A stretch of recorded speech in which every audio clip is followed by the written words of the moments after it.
tadi cukup panjang lebar dan cukup jelas. Sekarang kita akan mencoba belajar juga ya. Mencoba belajar juga mendeteksi terhadap suatu benda gitu. Karena kata orang benda itu dihuni gitu, ada penghuninya. Terlepas bendanya macam apapun, sebenarnya itu dihuni kan? Dihuni oleh yang namanya gaib gitu. Gaib. Apalagi misalkan ada sekelompok orang yang mempercayainya, eksistensi keberadaan mereka itu ya memang ada gitu kan, gitu secara. Nah di sini kita sedikit cerita nih, Abah cerita agak mundur ke belakang kepada kembali ke konten yang tadi pagi di upload gitu.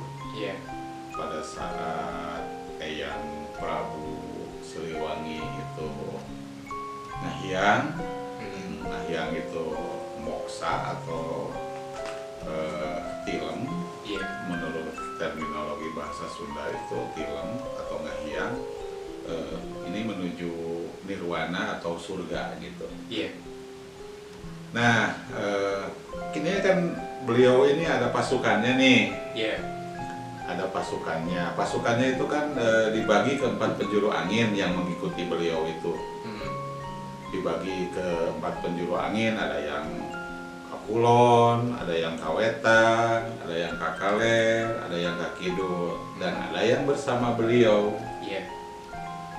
Nah bahkan diyakini juga oleh kalangan ahli spiritual bahwa beliaunya sendiri, Eyang Prabu Siliwangi berubah wujud. Berubah wujud menjadi harimau putih. Menjadi harimau putih. Dan ini ada di lokasi Sancang nih.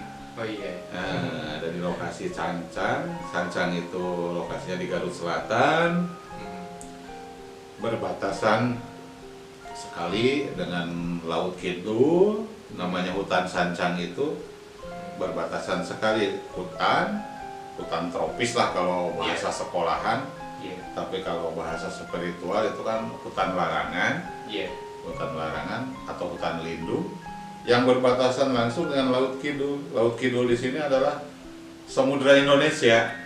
Nah, Samudra Indonesia, dan di situ ada yang disebut namanya Karanggajak gitu. Nah, beliau ini Eyang Prabu Siliwangi itu sering diyakini oleh sebagian penduduk di sana, atau yang kebetulan sedang laku spiritual, entah bertapa atau apa gitu, sering melihat sosok Eyang Prabu itu ada di batu yang disebut batu Karanggajah, itu agak menjorok di tengah laut itu. Beliau itu suka menampakkan diri di sana, dan wujudnya seekor harimau putih yang besar gitu. Nah nanti tadi kan disebutkan ada harimau putih yang menemani gitu. Apakah itu dari beliau atau apa gitu?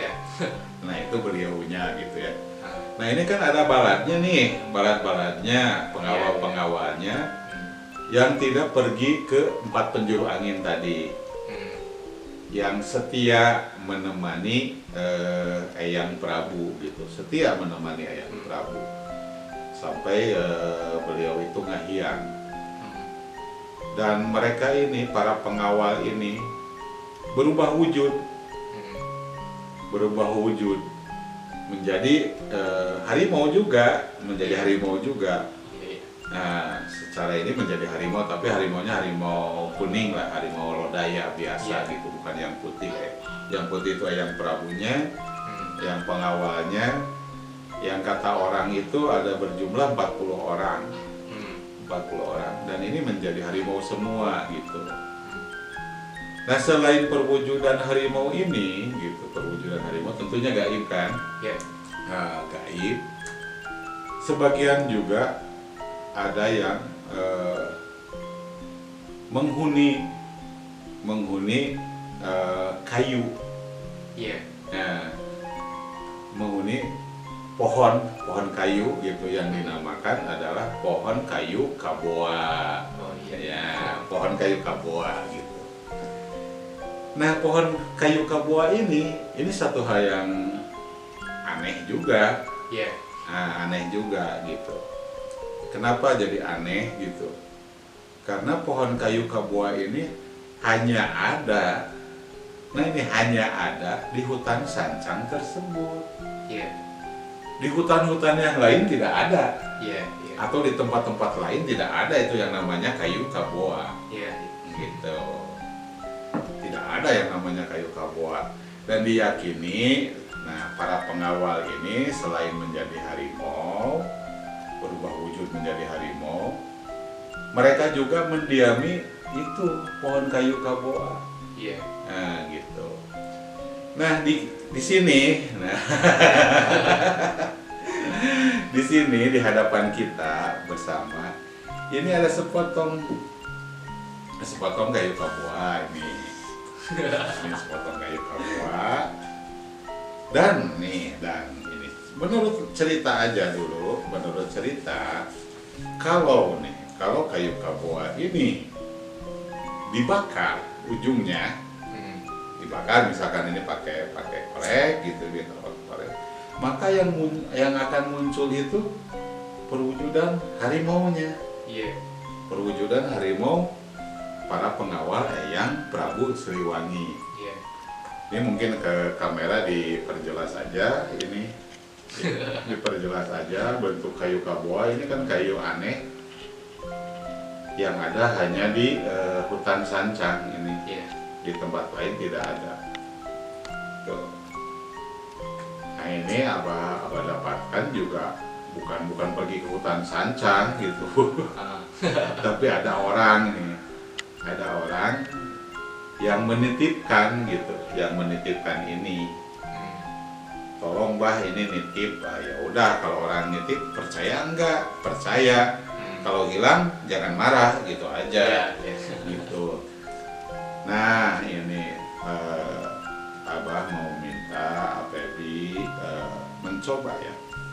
mencoba memegang ini, terus berkomunikasi, terus kalau memang ada, kalau tidak ada ya sebutkan saja tidak ada. Iya. Gitu. Terus nanti ya bercerita. Siap nggak nih? Siap aja, selalu siap. Alhamdulillah. Ya, bismillahirrahmanirrahim saja. Mudah-mudahan tidak terjadi apa-apa gitu. Semua dalam kondisi baik-baik saja.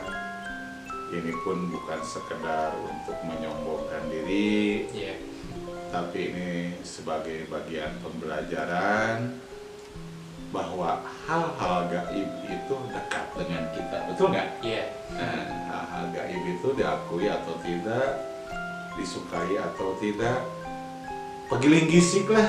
Dengan kita itu pegiling-gisik, berdekatan sekali gitu. Siap? Siap. Mangga sok dicobi di Parios. Ada di buat juga. Sok.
Oke, alhamdulillah.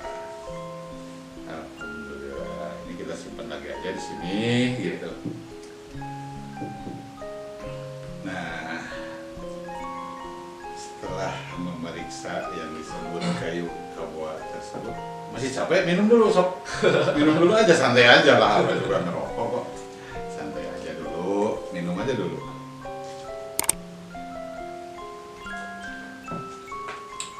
Capek ya? Capek.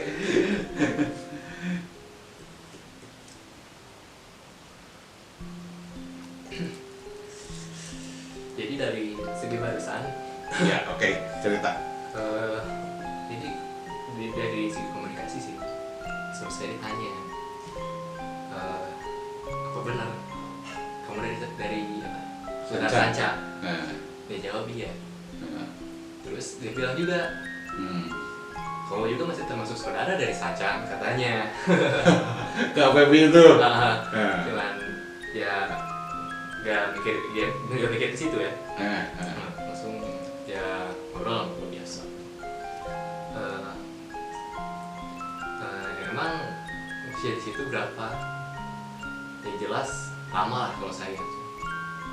Jadi dia gak ngasih tahu umurnya, cuman dia bilang saya itu lama. Lama aja. Iya. Terus ya dia ngobrol secara biasa lah seperti ini. Nah, Ya ngobrol sedikit sih barusan. nah, boleh silakan ceritakan saja. Jadi dari rupanya ya. Nah, Jadi ini seperti harimau. Ya yang jelas itu harimau, tapi warnanya itu nggak terlalu didalami lah. Nggak terlalu terlihat. Yang jelas dia itu rupanya harimau. harimau, Iya. nggak putih, nggak abu, nggak apa gitu, hanya sosoknya aja gitu. Iya, Nggak sosok. kuning seperti harimau yang kita kenal gitu, nggak. Iya. Nah, terus, Ya cuman ngobrol itu aja sih. Terus dia itu kayak apa, kayak mau ngasih energi, cuman saya langsung ditutup. langsung ditutup. Iya. Nah, Jadi ya pas udah ditutup langsung saya kembali lagi ke dunia nyata lagi. Oh, Jadi nggak berani lama lah. nggak berani lama. Agak trauma juga sih. Ada traumanya. Maksud trauma di sini gimana? Dulu tuh pernah Nah, cerita lagi. megang pusaka lu. Pusaka punya almarhum bapak kan. Bapak tuh dulu punya pusaka kujang. Nah, saya nanya ke guru spiritual saya itu nanya, Wah, kalau si bapak kan nyimpen kujang di sini, bapak pengen lihat. Saya tuh niatnya cuma pengen komunikasi. Nah, Oke. tiba-tiba udah komunikasi, ya udah beres komunikasi itu dia seperti ini apa? Memberikan energi yang jelek lah gitu. Seperti ya saya waktu itu emang 15 tahun itu saya belum tahu apa-apa tentang energi, jadi Iya, belum- iya. masih polos ibaratnya. Nah, Jadi dia itu si energinya itu masuk ke badan, masuk ke badan, saya itu masuk ke tiba-tiba ya kerasa pengen gitu ke rumah saudara saya yang bisa gitu. ya. Ya saya itu di WA, Om lagi di rumah nggak? Ya, saya itu pengen main ke rumah. Nah saya ke rumahnya. Kata guru saya udah lihat, si saudara saya yang bisa itu udah lihat. Jadi dia bilang, oh main pusaka ya barusan katanya itu. Iya sih cuman apa, cara komunikasi aja. Jadi nggak ibaratnya nggak lebih lah gitu, cuman secara basa-basi aja, cuma ngobrol. Dan si saudara saya itu bilang itu ada energi jeleknya yang masuk katanya. Nah situ di rumahnya itu ada kayak berupa benteng. Ya, benteng, jadi energi jelek itu nggak bisa masuk. Nah saya pas masuk hawa itu jadi beda. Jadi apa, ada pergesekan energi lah di sana. Iya. Pergesekan energi, terus si macan yang dari kujang itu masuk badan. Ya, jadilah kayak gimana ya, kerasa sama saya itu kayak gak sadar. Jadi udah kayak gimana ya, daya ingat kita itu udah di apa ya, diambil alih sama dia. Daya nalar kitanya. Iya. Jadi si raga kita itu udah diambil aja sama Ya, dia. dikuasai. Iya. Nah, jadi barusan juga setelah pendeteksian yang namanya kayu kaboa ini ada trauma dari situ. Iya. Semoga aja kali ini enggak lah gitu. Ada trauma dari situ. Tapi ya beliau sendiri yang dideteksi dari kayu kaboa ini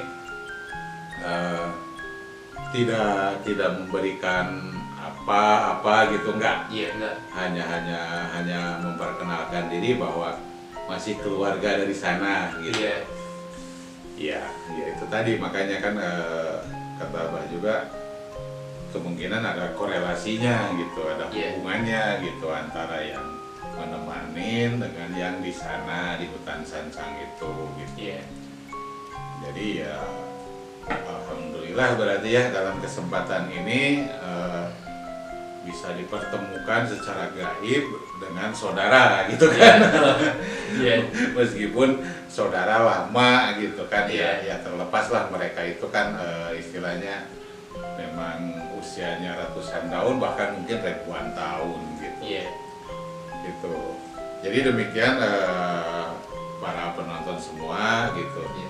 Barusan mencoba APB ini mencoba mendeteksi benda yang disebut yang namanya kayu kaboa gitu. Dan keistimewaan kayu kaboa ini adalah tidak ada di tempat lain gitu. Yang ada hanya di hutan sancang. Dan tidak semua orang juga bisa mendapatkan yang namanya pohon kaboa. Tidak semua orang gitu. Tidak semua orang, karena ini adalah pohon yang gaib juga gitu. Hanya orang-orang yang keilmuannya tinggi bisa menemukan pohon kaboa. Atau yang memang kawenehan milikna gitu. Milikna gitu. Karena ya namanya hutan sancang itu ya hutan yang apa ya, boleh dikatakan fenomenal untuk wilayah Jawa Barat ini, apalagi di Garut Selatan yang berdekatan sekali dengan, bukan berdekatan, berbatasan langsung dengan Laut Kidul. Ya kita tahu lah siapa yang menghuni Laut Kidul gitu. Ada Ibu Ratu, ada siapa gitu di Laut Kidul sana gitu. Dan ini berdekatan langsung, dan penampakan seperti itu seringkali terjadi di daerah sana gitu. Dan kebetulan gitu APB ini barusan mendeteksi, ya alhamdulillah tidak terjadi apa-apa. Artinya ya tadi ada orang teh dulur keneh kemudian gitu. Dulur keneh, baraya keneh, bahwa meskipun berbeda dan tidak tahu apa-apa, tapi ya ternyata secara gaib, secara spiritual sadudulur. Nah gitu, sadudulur. Artinya tadi teh sadudulur di sini orang itu sewe siwi pajajaran, putra putri pajajaran, keturunan pajajaran. Gitu. Pajajaran yang mana? Ya pajajaran yang mana aja. Gitu, karena pajajaran itu ya yang dulu memang sudah tidak ada. Tapi pajajaran saat sekarang ini ya sekarang ini yang sedang kita hadapi dalam kehidupan sehari-hari ini kan pajajaran gitu. Dan pajajaran ke depan seperti apa ya tergantung kita sebagai generasi yang saat ini hidup mau dibawa kemana pajajaran ini gitu. Terutama oleh Sunda gitu. Yang namanya orang Sunda gitu. orang Sunda di sini tidak terbatas hanya sebatas etnis atau yang mendiami